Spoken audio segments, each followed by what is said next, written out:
What's good? What's good, y'all? Hope all is well, man. We're doing something different, lunch and learn. So I'm excited to be on here with y'all, man. Let me 1 second. If I get Instagram right. So what's up, y'all, man? It's your boy Byron, one half of the Mobile Home Lead Investors. And today we're bringing you lunch and learn. We're talking about the growing appeal, why mobile home parks are in demand. All right, so we're doing something new series, lunch and learn at noon. And I want to catch y'all on your lunch breaks, right? Catch you either in your lunch break or at work, being able to just share with y'all some gems. So you can go back and talk to your coworkers, go back and talk, whatever it is to get you motivated through your day. But I'm excited to talk about why mobile home parks are in high demand. So we jump in today. We're going to kind of start on the end goal. All right, the end goal. But shout out to everybody. Listen, we broadcasting live on Facebook, YouTube, LinkedIn. We are on, I think, for my Facebook group. So, y'all, I'm excited to definitely get on this live. Go ahead and grab a pen and pad. Make sure that you're ready to definitely learn, man. But like I said, I'm excited, man, to definitely get on this live with y'all. Again, lunch and learn, lunch and learn. So, listen. We're going to dive in a very, very fun opportunity, which is mobile home parks. How many of you all, put in the comments, how many of you all ever consider owning a mobile home community? Put me in the chat if you like, you know what, I've considered owning a mobile home community. Or if you haven't, that's cool, because I'm glad you jumped on this live, because we're going to go over why you should even think about it. Now, what I think when you think about mobile home parks, it ain't just like old raggedy trailers. All right. Just like, again, stick with me for the end of this session. And we're going to talk about how mobile home parks is a game changer. All right. A lot of times we talk about generational wealth. We want to be, but how can we truly, truly achieve that? All right.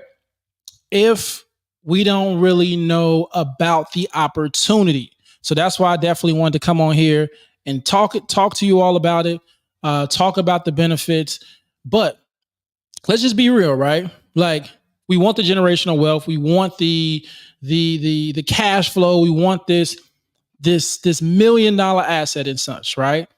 And the reality is, right, we can look at where we are in our life right now. We can say, well, you know what? I'm not right there.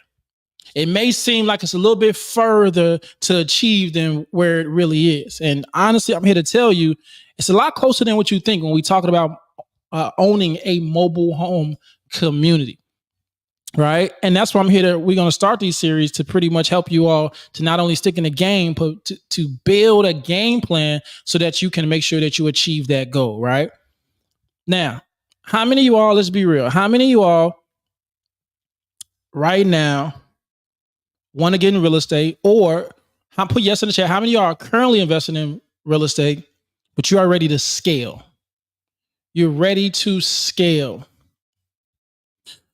All right. Put yes in the chat if you like in your mindset is like, hey, some of these things I want to get into it, but the way life and right now, some of these things it just seems unattainable right now.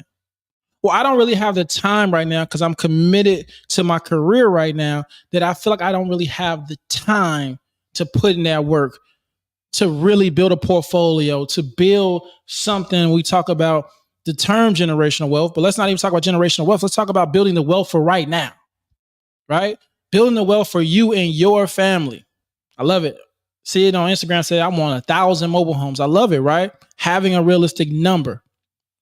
But what I want to tell y'all is, yes, it is very, very attainable. Now, think about this, right? Let's just be real. I'm going to go over some of the problems and the challenges first before we go into, because instead of me telling you all the good, now we're going to start with the bad. Okay. Now, most of y'all think, when y'all think about mobile home parks, I think I asked you yesterday, let's be real. When y'all think about mobile home parks, put in the chat, what's some stigmas that y'all have about mobile home parks? What's some stigmas that y'all already have about mobile home parks? Like, what's some things that you think like, man, you know what? I may want to own it, but I don't know about this asset class. Put in the chat, right? Now, I know it's a delay on my Facebook, YouTube, but we rocking with what's going on, my YouTube family. What's up? I love it. Let's see.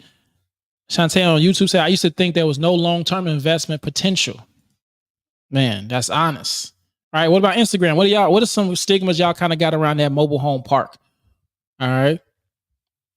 Let me know what y'all have. And while y'all saying that, most people, here's the thing, they think that, yeah, this is true. Meth labs, dangerous, difficult park owners, especially out of the country owners. Again, stigmas, misconceptions, right? A lot of times we think mobile home parks are just for low income families, but we don't realize that it's a very vital part of the housing market. Most people don't know that owning a mobile home community, you're really helping people sometimes who can't qualify for unsubsidized housing. Some of these people can't qualify for Section 8. So guess where they can come? They can come to mobile homes. Or imagine the baby boomers, right? Or imagine Gen X, and they're downsizing, they're moving. They don't need that much house anymore. The kids moved out. Here's an opportunity for them to have a nice dwelling place with not all the overhead, to be able to have something, smaller, low maintenance, pay their lot rent, and go about their business and live the retirement life on a true retirement. So when we think about that, right, instead of thinking a negative of, oh man, this is, I don't know about no mobile home park, right? Just like the hood, right? A lot of us know you have all the misconceptions about the hood, but what in most cities, what they doing in your hoods right now? Gentrifying it, adding value, because most of the hoods is closer to the city, right? So here's the thing. Yes, every single investment got risks. Yes, it got stereotypes, but these are the best investments that sometimes has those risks, because even though you may be skeptical, the people think about a mobile home being a depreciating asset, but we're going to get into why a mobile home park is not a depreciating asset. The reason why a mobile home park is true value, and we're going to talk about how cap rates and things like that. So let's talk about the opportunity, right? Let's get right into the opportunity of why mobile home parks are in high demand. All right. We're going to get into why mobile home parks are in high demand. So I'm going to tell y'all the reason why mobile home parks are in high demand. So we all know what happened 2019, 2020. Pandemic.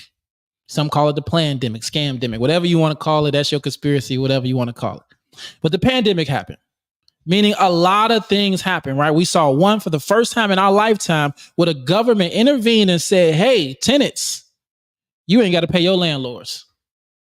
You ain't got to pay your landlords. People took advantage of that. Y'all probably know some people that did that, right? Stop paying rent, all that stuff like that.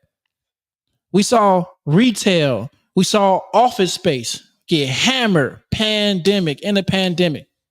2020, 2021. Now look where we are in 2024. The reasons why mobile home parks are so in high demand, okay? Big blessings.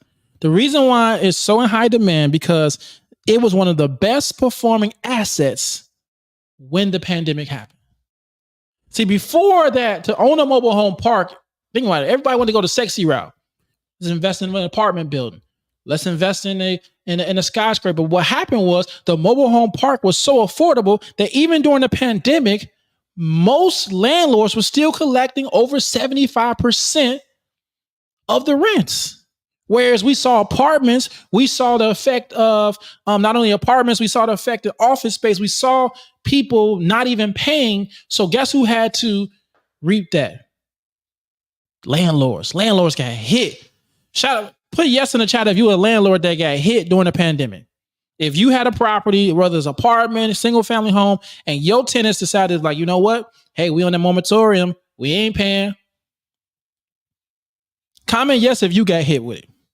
But the beautiful thing about it, mobile home park owners, was since it was an affordable option, was able to sustain and continue. So what that did, one, that made more institutional investors turn their eye and be like, whoa, hold on, they over there getting money. We over here bleeding with these office spaces. Company, if the business can't pay, companies not paying, they moving out, everybody's working from home. What they doing over there? It became instantly a hot market.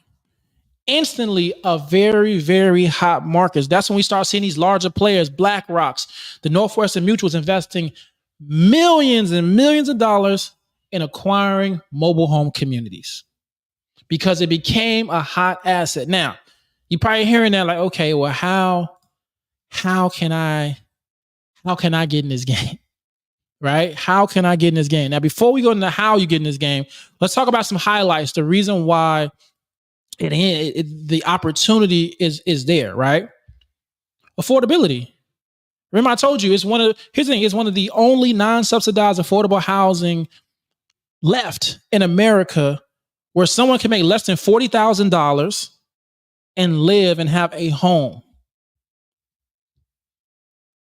There are parts that if you always follow the trends, look at what the single family house prices are and then look at the mobile home prices are. It's always a huge gap. We're talking about sometimes hundreds of $1,000s gap. So it was always affordable option, right? Stable returns. Here's the reason why mobile home parks offer stable returns. So they have something which is called every single home that's on a lot, right? So as a mobile home park owner, you are the landlord, right? You own every single pad there. For every single pad there, someone pays you a monthly fee for their mobile home being on that property.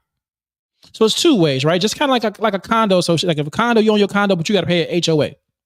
Same thing with a mobile home park. You can own your mobile home, but you have to pay a monthly HOA. Well, the reason why, again, this business model works is, for one, okay, when we talk about stable returns, a lot of times these are lower. The average lot rent in America right now went up to $400 a month. $400 a month.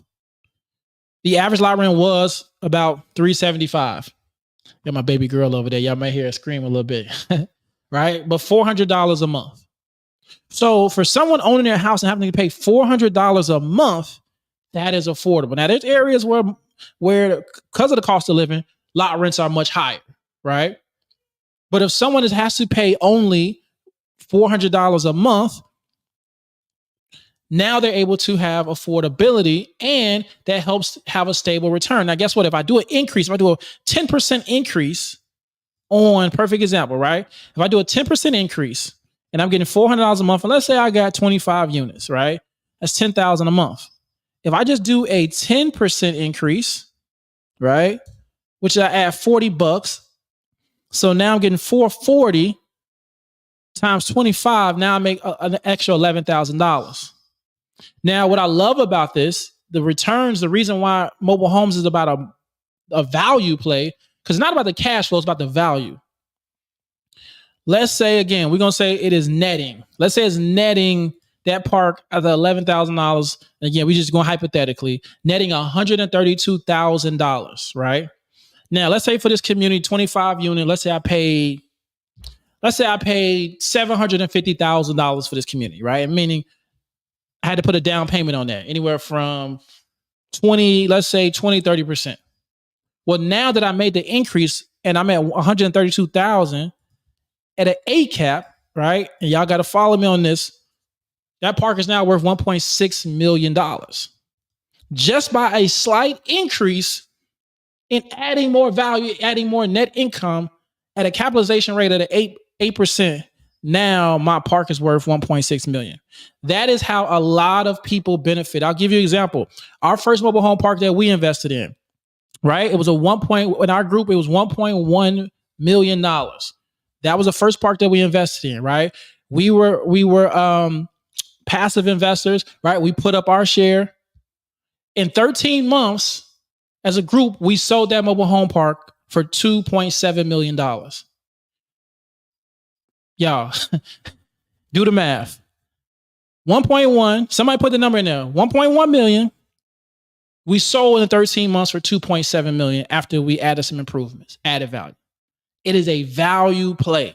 It is a value play. And that's why I love to talk about this, is because this is where I want you all to start thinking further, like, oh, the value.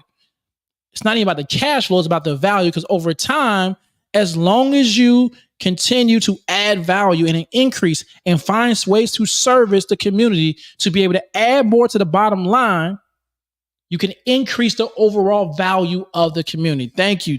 $1.6 million profit. Shout out IG. So that high demand, here's the thing, once private equity, right? Once hedge funds got a wind of this, all right, because there was one gentleman named Sam Zell saw the vision in the 70s. He owned the two, rest in peace, Sam Zell. He owned Equity Lifestyle, Sun Communities. All right. Equity Lifestyle is actually on the market. ELS is the ticker. If you want to look into an investment, pretty stable. I haven't looked in a while and see where they're at, but he saw the vision in the 70s. Everybody was buying apartment buildings and everybody was buying office buildings. And he said, no, I see this is where something is going. I see where this is going to shake. Portfolio, listen, multi-billion dollar portfolio. They have over 127,000 units.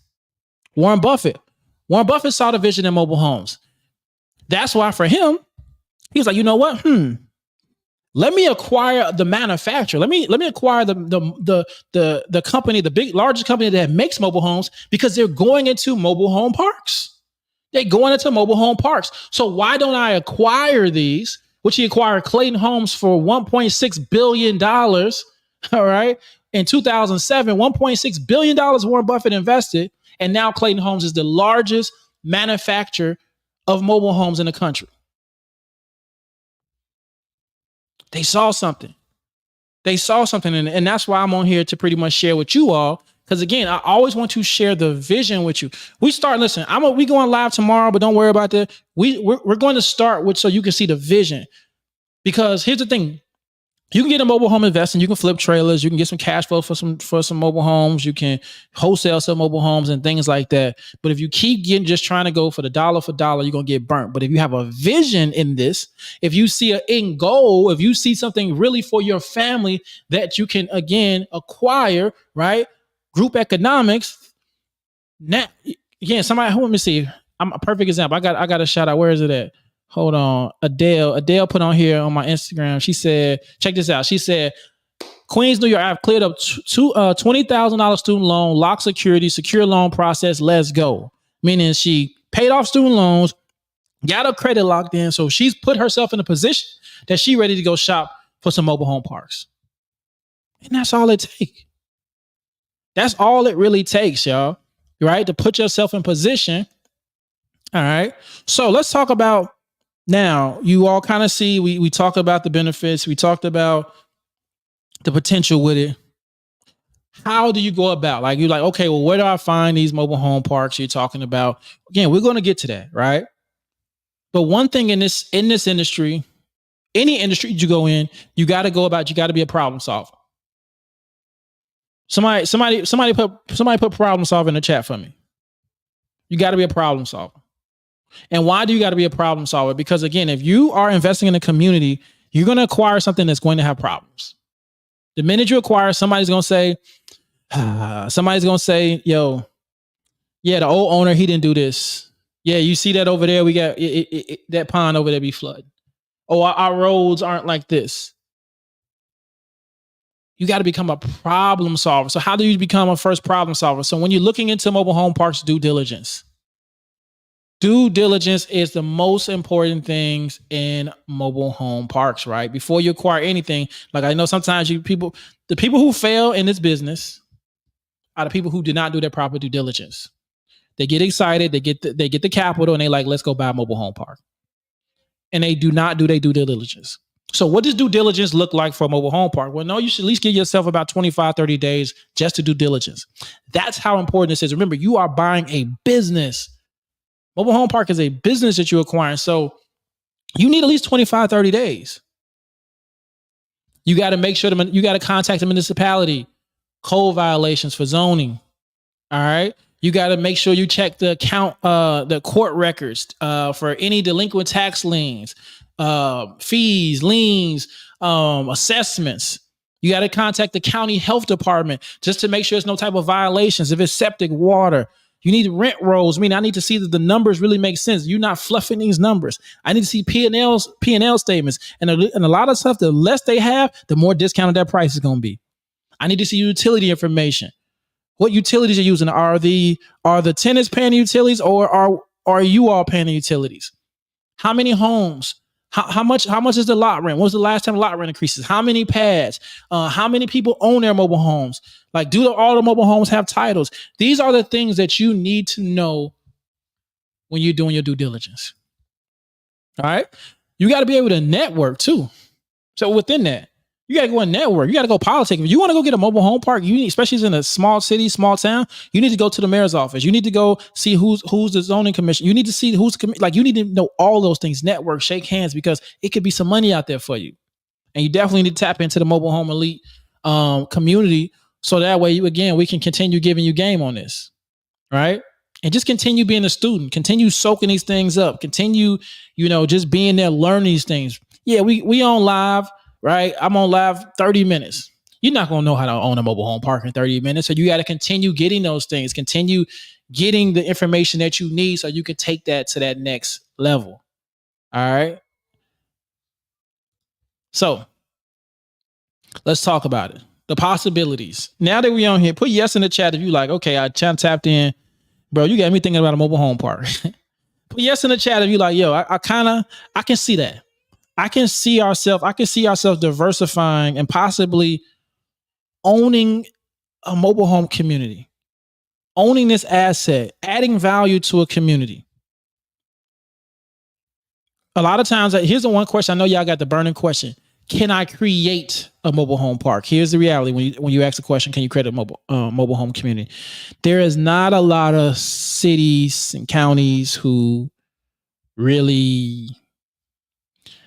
They not really rocking with coming in and say, I want to build a mobile home park. They think about it as a trailer park. But there's different ways, right? You can say, I want to build an affordable housing community. There's different ways to do it, but you got to start small, right? A lot of these things are like dinosaurs. They're not building any new ones. 55,000 mobile home parks across the country. They may build maybe 4 mobile home parks a year. Because a lot of times people say, well, hey, I have land. Can I develop my land? And 9 times out of 10, your land that you own is probably not zoned for manufactured homes. And so you got to petition those things, and it's okay. It is okay. But mobile home parks, RV parks, these are different asset classes that actually perform very, very well, especially nowadays when anytime that there is an affordable housing crisis, which we've been having for years, these asset classes always perform very, very high. Very, very high. All right. And so here's the thing. I want you to think about it. Right? Do research. Definitely tap in. But now here's the reality. I'm gonna tell y'all this. Like, you got the power to change the story that you may have. Remember the beginning we talked about let's say, what's the minimum amount of acre of land to build a mobile home park from industrial land? It depends on that county. That's the biggest thing, man. Minimum, I'm gonna say it depends about 3 to 4 acres, depending on how many homes. And that's another thing. How many homes are you going to have it? One dope movie said, I'm a city planner, I'm a zoning expert. Shoot me a DM. Let me know what city you're in. Definitely love to chat. It just all depends, right? Again, a lot of times that is not in a city's plan. The best bet is like smaller subdivisions, 4 to 12 homes, something smaller, versus trying to develop a 80 unit, right? Just something small, that you can definitely do. All right. But listen, beginning, like I said, we talked about kind of like, man, some of you all comment like, man, the possibilities, and you got to change that story. All right. You got to, some of those things, those mindsets are holding you back from seeing the bigger picture. And trust me, this is possible. Every single mobile home park owner in the country, they had to grind for it. They had to work for it. Some may have had a silver spoon, but even if you have a silver spoon, you still got to make the right investment. You still got to, if my father gave me $1 million, I can blow that $1 million, or I still have to make something from it. Versus the person who had to grind, the person who had to go network, the person who had to go raise private money to do this, right? You still have to grind, because you can still fail in this. I've seen people not do due diligence, purchase mobile home parks, and unfortunately, guess what? The city did not. That was not in the city's plans. They didn't go network with the city, and unfortunately, that mobile home park was marked condemned, and they had to sell, forced to sell. All right, 1.5. You can make a subdivision in there. It depends on and Polk. Hmm. Polk is a little different. 1.5, you have to see how many mobile homes you can put on that acreage. So listen, y'all. Here's what I want to do. I want to share with y'all. Like I said, this is the new series. We'll be doing every day at noon Eastern time. Lunch and learn. A new topic every single day. Lunch and learn. Definitely tap in. Listen, invite your coworkers. Invite your friends. Have people come on. We definitely want to turn this up every day. All right, maybe for the next maybe 2 months, we're gonna go Monday through Friday, except on August 30th. That's my birthday. We will be live every single day. Well, let me say every weekday, Monday through Friday at 12 p.m. with a different topic. And it's called Lunch and Learn. All right, this is a new series that we whipping up, and the reason why is because for one, right, I want to be able to continue sharing the benefits with y'all. Tomorrow, we're going to be talking about understanding the seller's perspective, understanding a mobile home seller's perspective. All right. So again, lunch and learn. I wanted to come on here early because you know how those lives later at night be. And then also I want to invite you all, listen, on Instagram, comment Tampa. On YouTube, I'm going to post in our section. Listen, come to Tampa, y'all. Come to Tampa. Me and my sister, we are Nicole Briscoe. We are doing a live in-person summit. And this is August 16th, August 17th. We're doing a live in-person summit in Tampa. If you're in Florida, definitely pull up. Let's see. I just put the link in the chat. And again, it's gonna be fun, y'all. 2-day mobile home summit. We going over everything mobile home. We got some special guests, and I'm excited to have y'all come out to the summit. Come to Tampa, get some great weather, man. I cannot wait. I just put the link in it, and let me see for YouTube. Like I said, I'm gonna post that up, and then Facebook, I'm gonna post that up as well. And yeah, definitely. Hey, so I'm in Orlando. Let's get it. So love to see y'all in the building. I'm excited about that. And then last but not least, y'all, we are closing out our program. All right. So all of our courses, we're having a closeout sale for our Mobile Home Elite Institute. So if you go to mobilehomeeliteinstitute.com, use the promo code LOYAL. Again, we got some good stuff for you all, but we got something new coming up, more details to come. But I'm excited, y'all. I'm excited. Like I said, this is something that again I've been really then the wife was saying, how can we continue to give back? How can we do something that's going to, so you see it every day and it's in your face, and so that you know that like, yo, like, all right, it's time for me to jump in this game. All right, it's time to jump in this game. So listen, y'all, set your calendars. Tomorrow we be live noon. I could take a few questions. If you got some questions, go ahead and put in the chat. Definitely take a few questions before we get off here. But again, we'll be live noon talking about sellers, mobile home sellers. I'm excited. This is Lunch and Learn, y'all. Y'all already know. Come on, man. We're going in. Lunch and Learn. Man, hope you had a good lunch. If you got any questions, let me know what y'all eating for lunch, man. Let me see if you're eating a healthy lunch. Let me see. Hope you're eating that grease, that Pizza Hut, Taco Bell for lunch, man. I mean, let me stop. I'll be eating Taco Bell. Let me stop that hating on y'all. But let me let me know, man. Lunch, learn, get out and work so the calories can get burned. Let's get it. All right. Said, are you getting sleep with the little one? Oh, absolutely. She sleep all night, man. She I ain't gonna lie, man. She self-regulate. So if she, pretty much a little sleepy. Hey, let's get to see. I got some burrito bowls. Okay. A said me. Let me see. What y'all eating for lunch, man? We make sure it's healthy. Make sure y'all eating a healthy lunch, man. I want y'all having an amazing rest of y'all day. All right, listen. That coworker that get on your nerves, be nice to them. Say something nice. That manager that get on your nerves, hey, you know what? Kill them with kindness. All right. Be nice, man. Have a great rest of y'all evening. If you in the office, if you working from home, do something great today, man. I'm glad y'all got to show up. Man, this was fun. Truly, truly, truly appreciate y'all. I'll see y'all tomorrow at noon, y'all. Let's get it.